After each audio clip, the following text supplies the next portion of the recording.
በዛሬ ቪዲዮአችን የምንመለከታቸው ነገሮች ደረጃን ስታዩ ወይም ደግሞ ተራራ ላይ መውጣት፣ ተራራ ላይ ስለመውጣት መታገል፣ ተራራ መሃል ቆማችሁ ካያችሁ ራሳችሁን እነዚህ ነገሮች ምንድናቸው? ወይም ደግሞ ከተራራ ራሳችሁን ስትወድቁ ካያችሁ እነዚህ ነገሮች ምንድናቸው? ተራራ መሃል ቆማችሁ ተራራው አልገፋ ብሏችሁ ወይም ደግሞ ተራራው ድካም ሆኖባችሁ ካያችሁ ተራራውን አልወጣችሁትም፣ ታች ናችሁ፣ ግን ተራራውን እያያችሁ ልፋት እየተሰማችሁ እነዚህ ነገሮች ምንድናቸው የሚለውን ነገር ከመጽሐፍ ቅዱስ አንግል በደንብ አሳያችኋለሁ ማለት ነው። ሰላም፣ እንዴት ናችሁ? የፓወር ኦፍ ጎስፔል የዩቲዩብ ቻናል ቤተሰቦች፣ እኔ በጣም ደህና ነኝ፣ ሁሉ መልካም ነው። እናንተ ጋር ሁሉ ሰላም እንደሆነ አምናለሁ። እንዴት ናችሁ? ሁሉ ሰላም? ትንሽ ጠፋ ብያለሁ። ዛሬ ደግሞ በጣም ድንቅ በሆነ ትምህርት መጥቻለሁ። በህልማችሁ ደረጃን ስታዩ ወይም ደግሞ ተራራ ላይ መውጣት፣ ተራራ ላይ ስለመውጣት መታገል፣ ተራራ መሃል ቆማችሁ ካያችሁ ራሳችሁ እነዚህ ነገሮች ምንድናቸው? ወይም ደግሞ ከተራራ ራሳችሁን ስትወድቁ ካያችሁ እነዚህ ነገሮች ምንድናቸው የሚለውን ነገር ከመጽሐፍ ቅዱስ አንግል በደንብ አሳያችኋለሁ ማለት ነው። ይህን ትምህርት የተማራችሁ ሰብስክራይብ ማድረግ፣ ላይክ ማድረግ ለእኔ ስለሚጠቅመኝ እናንተን ስለማይጎዳችሁ ይህን ማድረግ እንዳትረሱ።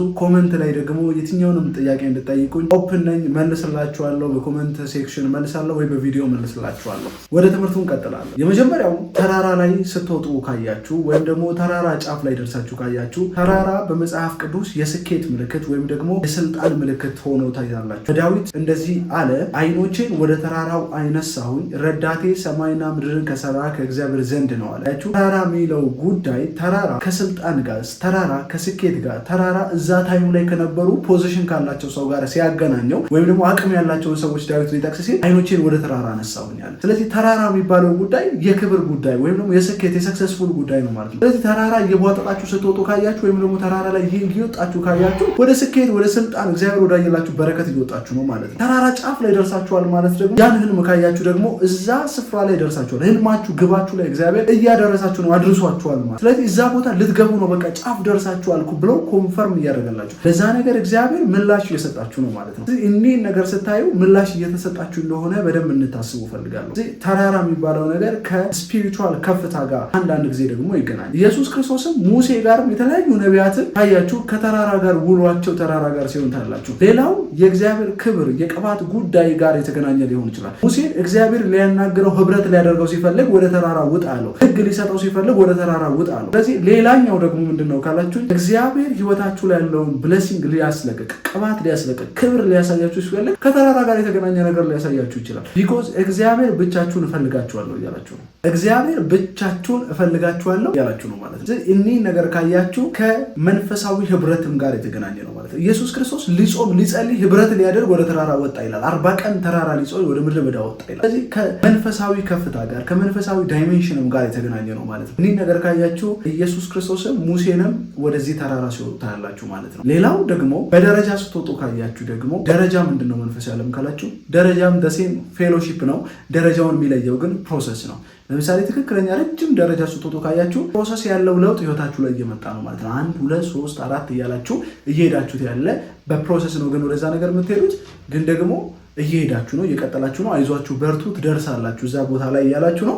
ግን ፕሮሰስ ነው። በዛ መካከል ውስጥ የሆነ በረከቶች ይለቀቃሉ። የሆነ በረከቶች አሉ፣ የሆነ ነገሮች፣ የሆነ ድምጾች፣ የሆኑ መልሶች አሉ። ያዕቆብም የእግዚአብሔር መልአኮች ወደ ሰማይ ሲወጡና ሲወርዱ ያይ ነበር ይላል። መንሰላል ተዘርግቶ በዛ ደረጃና በዛ ውስጥ ሲወርዱና ሲገቡ ያይ ነበረ። ኪዳንንም ጭምር ያመለክታል። የጸሎት መልስንም ጭምር ያመለክታል። ደረጃ የጸሎታችሁ መልስ እንደተመለሰም ጭምር ያመለክታል። ደረጃ ላይ እዚህ ደረጃን ወደ ላይ መውጣት ማለት ከብለሲንግ ጋር የተገናኘ ነገር አለው ማለት ነው። ሌላው ግን ተራራ መሃል ቆማችሁ ተራራው አልገፋ ብሏችሁ ወይም ደግሞ ተራራው ድካም ሆኖባችሁ ካያችሁ ተራራውን አልወጣችሁትም፣ ታች ናችሁ፣ ግን ተራራውን እያያችሁ ልፋት እየተሰማችሁ ከሆነ አንዳንድ ጊዜ ደግሞ ከስትራግል ጋር የተገናኘ ከመከራ ጋር የተገናኘ በጣም ፔንፉል የሆነ ህይወት እየኖራችሁ እንደሆነ የሚያመለክት ነው።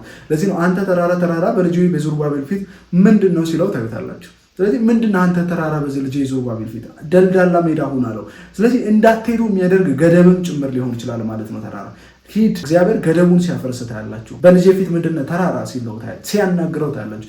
ስለዚህ መከራም ቻሌንጅም እግዚአብሔር ያልፈቀደው ህይወታችን ላይ ያለ ፕሮብሌም ሊሆን ይችላል ማለት ነው። ስለዚህ እሱኛው በመናገር በመጸለይ የምናስተካክለው ነው ማለት ነው። ሌላው ምንድነው ካላችሁ ከደረጃ ላይ ስትወድቁ ወይም ደግሞ ከተራራ ላይ ስትወድቁ ካያችሁ ደግሞ ይሄ ምንድነው ካላችሁ ይሄኛው ጉዳይ ደግሞ መጽሐፍ ቅዱስ ሲናገር ምሳሌ ምዕራፍ 16 ላይ ትዕቢት ውድቀትን ትቀድማለች ይላል።